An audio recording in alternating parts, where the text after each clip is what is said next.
So we continue with Rob Urie's "Is It Fascism Yet?" from his Substack uh, Journal of Belligerent Pontification, and we are on the section called "A Tangent." Before tying this together, pretty great title. All right, we'll go directly into Urie's work here, and you can find this link in the show notes. And I suggest you read this and subscribe to his work. Um,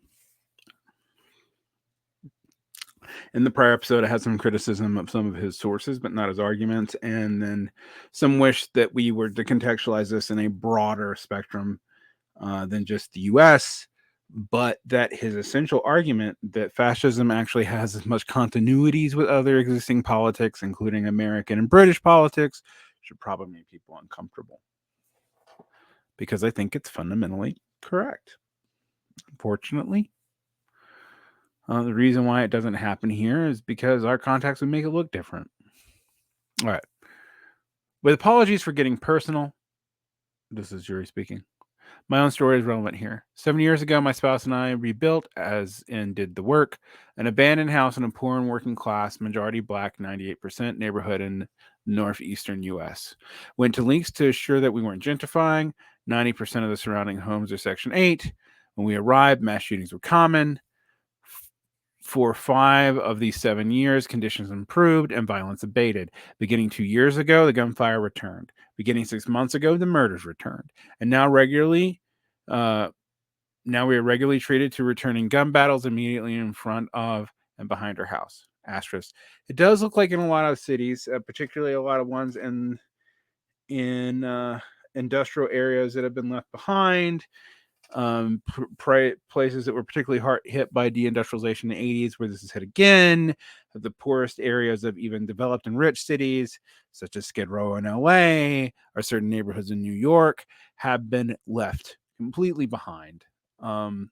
While in general the gun violence in quote big liberal cities is overstated, it isn't overstated when you look by neighborhood. And then there's plenty of it in other cities like Jackson, Mississippi, or New Orleans, etc., which could be some of the most violent places in the United States. All right. And I'm going to share my screen for those of you listening. I'll try to describe this as best as possible.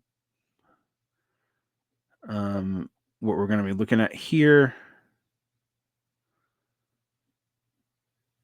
is just a chart called life expectancy as a function of income. All right, and I'm going to try to make that a little bigger so you can see it.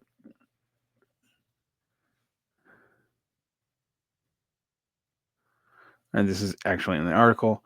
And you can see here that the fourth quintile of income over $250,000 usually often lives to 85 years old, and that is going up. It's approaching 90 years. It has seen an increase of 0.2. People who make in the third quintile, people who make over 83,000. This is your PMC people. They have their average age has increased from around 82 to about 85. People in the second quartile who make $45,000 a year, which is a large portion of Americans. Their average life expectancy has gone up slightly, but it's slowed. And this is to 2015, and we've seen significant decline since 2015. And then people who make in the bottom quartile, which is 17,000 or less, which is quite a bit actually, we've seen almost no increase, and they live to be about 76 years old. All right. Graph. Most Americans likely imagine life expectancy is about the same for all of us, made variable by lifestyle choices. In fact, the libs live about 15 years longer than the poor in the U.S. due to the combination of having nutritious food to eat, receiving adequate health care, including dental, and lower levels of stress. The TED Talk fantasies about new life-saving medical technologies provide cover for a healthcare system that has the worst outcomes in the developed world. Absolutely. This is Warren talking. Most Americans will be stunned at how little regulation is applied to medical devices. Most ordinary procedures have zero empirical research to support them. They are make work programs for medical scammers. Source of the above thing is Vox. Okay. Over the time we lived here, we've seen a generation grow from kids to teens, from teens to young adults. And now, take any sense you might have that their lives have been more or less valuable than those of you or yours or me or mine, and toss it in the garbage where it belongs. The people are beautiful and complicated.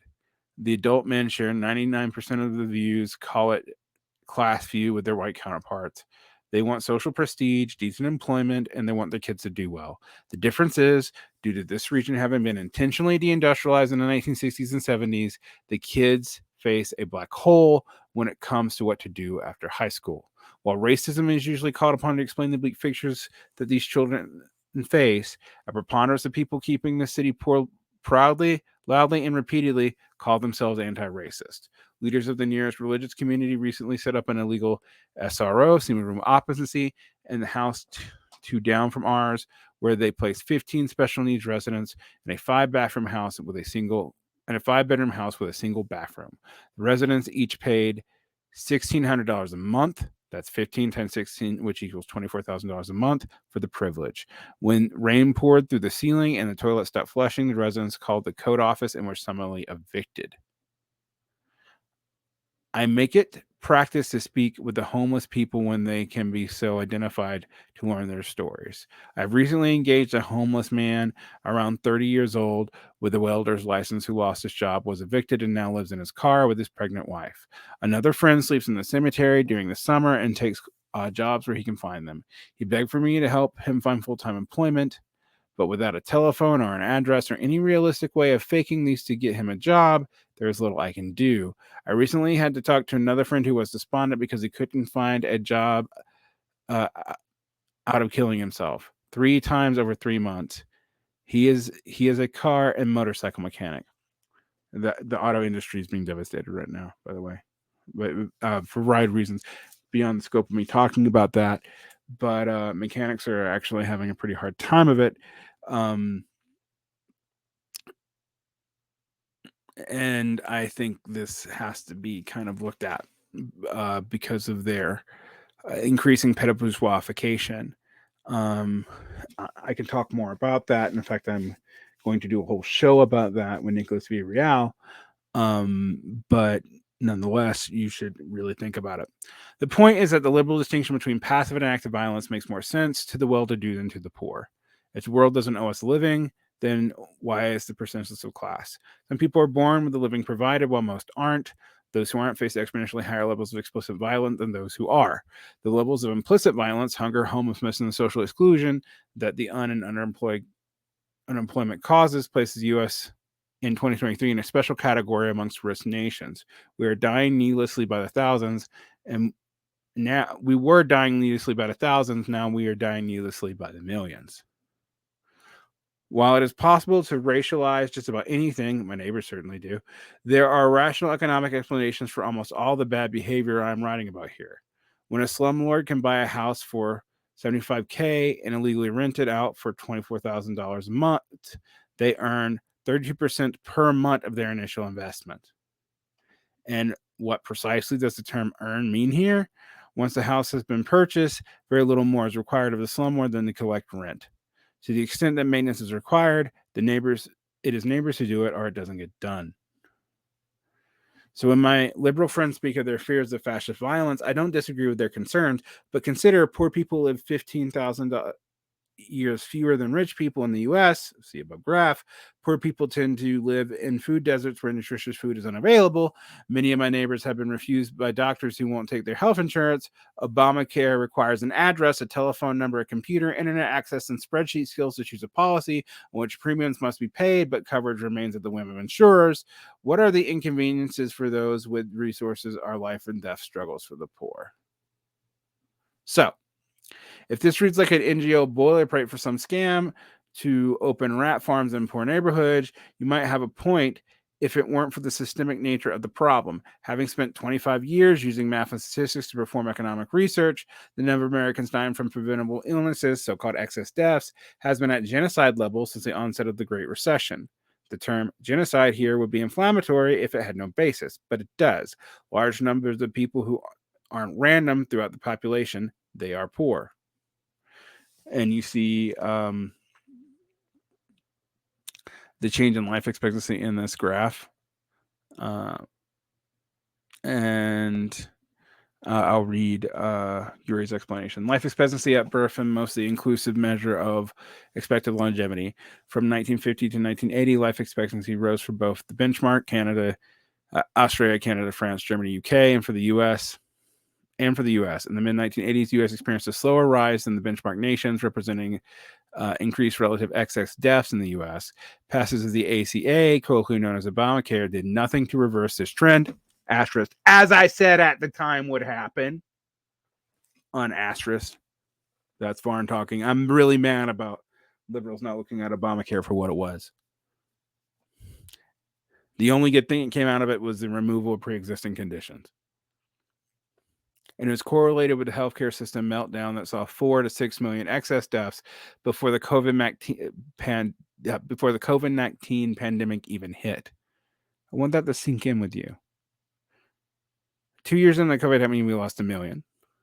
But 4 to 6 million excess deaths. Now, excess deaths here isn't excess off the US average, it's excess off of what you would expect given our similar cluster of countries.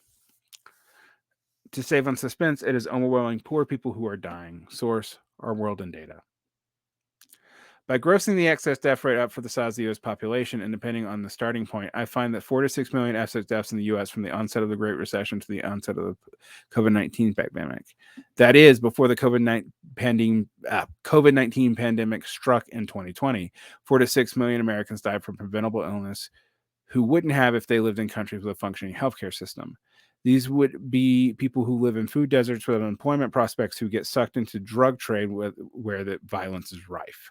The liberal contention that this sort of violence may be regrettable, but it isn't political, depends on the dubious distinction between economic and political power. But the systemic nature of violence suggests otherwise. Bill Clinton and Joe Biden passed the 1994 crime bill, which increased mandatory prison sentences, while it made appeals for wrongful convictions virtually impossible to win. Joe Biden claimed to have written the Patriot Act, which ended restraints on police behavior towards the population. These aren't considered to be failures by liberals. They are considered to be successes. Just ask Hillary. Don't trust Democrats, folks. My whole point is the continuity. This is my point. There is a strong continuity between Bush era GOP and the Obama politics. And there is a strong continuity between Biden's immigration restrictions, his reshoring for good and ill that began under the Trump administration. What has changed is which classes in the United States seem to be most politically active.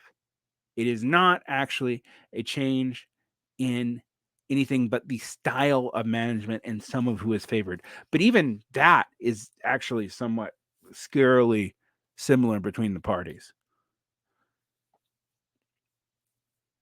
This is not to say that the Republicans and Democrats are the same, but there's not as much difference as you'd like. Back to the essay. Likewise, the problems in my neighborhood aren't the evidence of neoliberal failure, they're evidence of neoliberal success. American oligarchs put their servants in the government to the task of deindustrializing the nation, and they do so. Why? To break the back of organized labor as they avoided environmental regulations and the payment of taxes. Up until about 2 weeks ago, the news had it that Americans were living in the greatest economic boom in modern history. While my homeless friends may beg to differ, no one's asking their opinion. Asterisk. And a lot of even people who call themselves socialists have been saying these points, even on my show. Even on my show. They're not asking who this economy is good for.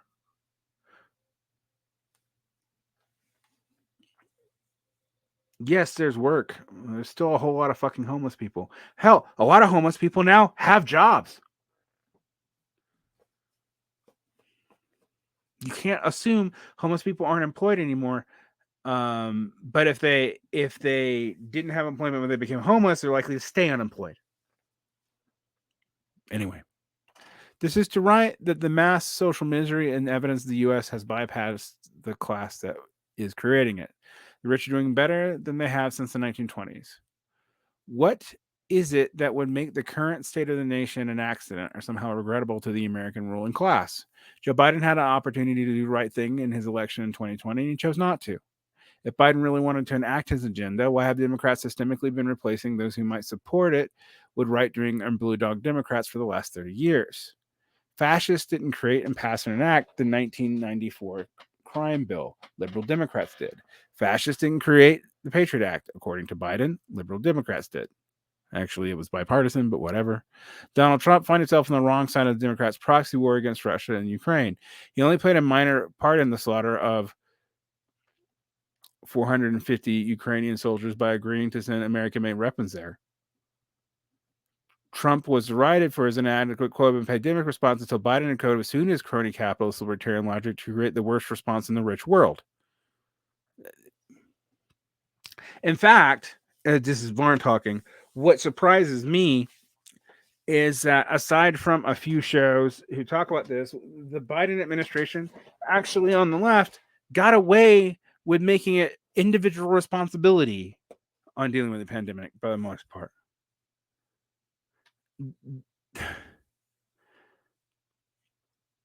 Anyway, again, these aren't liberal failures. They are liberal successes in the sense that they are the outcomes that American liberals and the sponsors legislated to make happen. 4 to 6 million excess deaths before the COVID pandemic hit, caused by a neoliberal healthcare system that liberal Democrats created. Yeah, actually, going back to the Fordist Compromise, they did create it. 12.5 million citizens are likely to be permanently disabled by long COVID due to Biden administration's COVID policies. Is liberal want to claim criminal stupidity okay? That has been my theory for a long time. My vote in 2024 where I don't go to the colonial West or I will stay home. But even Dr. Rest relies on liberal discourse around fascism to pose it as a neo-Confederate movement rather than a capitalist-backed military force, aka imperialism. I'm gonna need one day I need to go through all the left theories of what imperialism are and what all the left theories about fascist are, because while I agree with the broad spectrum of what Yuri is doing here, I actually do think some of the distinctions between how we define these words really matter. Anyway, as far as political violence goes, Gaza is being flattened using U.S.-made weapons, as this is being written. The Biden administration is asking Congress for another $100 billion for Ukraine so that Americans can take a breather and reorganize before attacking Russia again. The Russians most certainly know this, so the risk of American learners watching World War III will remain. I share the fear of political violence emerging from the second Trump administration, but what part of the prior 7 pages didn't you read? The bodies are piling up in my neighborhood right now. The liberal city government has followed the National Democrats model by firing 1/3 of the fire department so that the city manager can give himself a fat raise. Since then, the city government has also ended the dissemination of public information regarding the shootings, apparently to protect investors like the kind souls, aka slumlords, running the SRO mentioned above. The way to deal with Mr. Trump and his constituents was to govern effectively to beat him at the polls. And I have said and written that this constantly regarding the generic risk of fascism since the onset of the Great Recession. The choice of Democrats to not govern effectively only adds to the risk of fascist violence by being fascist violence.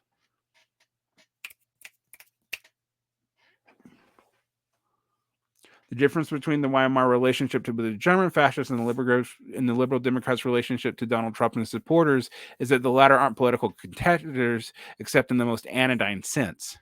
In 2023, the Democrats are more explicitly capitalist and imperialist than the so-called political right in the U.S.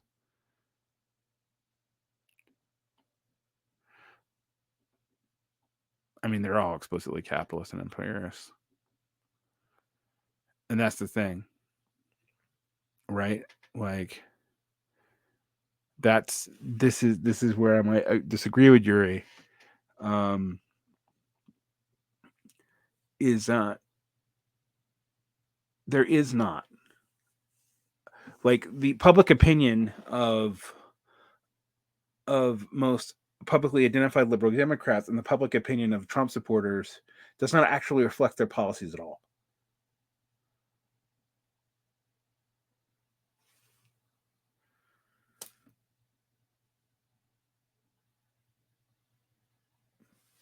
You know, and it's leading to all kinds of political incoherence. Wilder and wilder stances being taken by people who feel powerless so that you can get attention by taking wilder stances, but you can't enact them. And really, it's become clear to me that the military-industrial complex runs a lot more than most people realize. And is a lot smarter than we think. Not that it's going to win, it's perfectly capable of fucking up through the last 20 years, but some of the fuck-ups actually aren't fuck-ups at all. Maybe they're actually part of the strategy. Yes, if we were to spend a lot less money on wars, we could spend a lot more money without resistance on other things Americans need. The same token, it's hard to see what that would do to the American war dollar.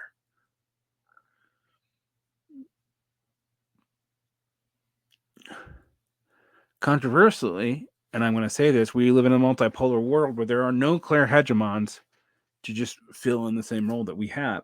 Maybe that's a good thing, maybe it's not. It's going to depend how it's organized. Right now, the U.S. is actually doing a pretty good job of organizing it in its benefit. And it being our elites. Most of us are suffering. And in some ways, I think, U.S. settling into a regional power and maybe even trying to develop better relations with the countries in our regional orbit would be the most likely way for the hardship that's likely to come down the road, because that hardship will not be apocalyptic. You are not getting out of it so easily.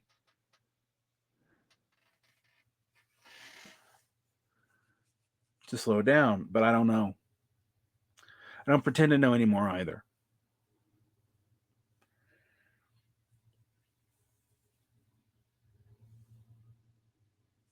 The question is, when do people quit using, fighting fascism as a way to not deal with their problems?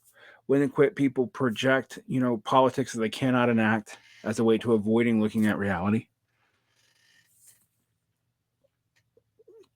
Why do we say we don't live in a truly democratic society, but an oligarchical one, but still act like we live in a democratic society?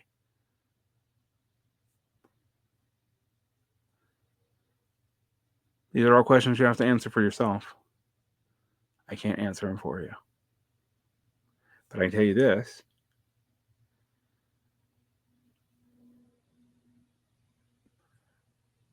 This popular front detente with the Democrats that leftists have attempted doesn't seem to have ultimately paid off for them.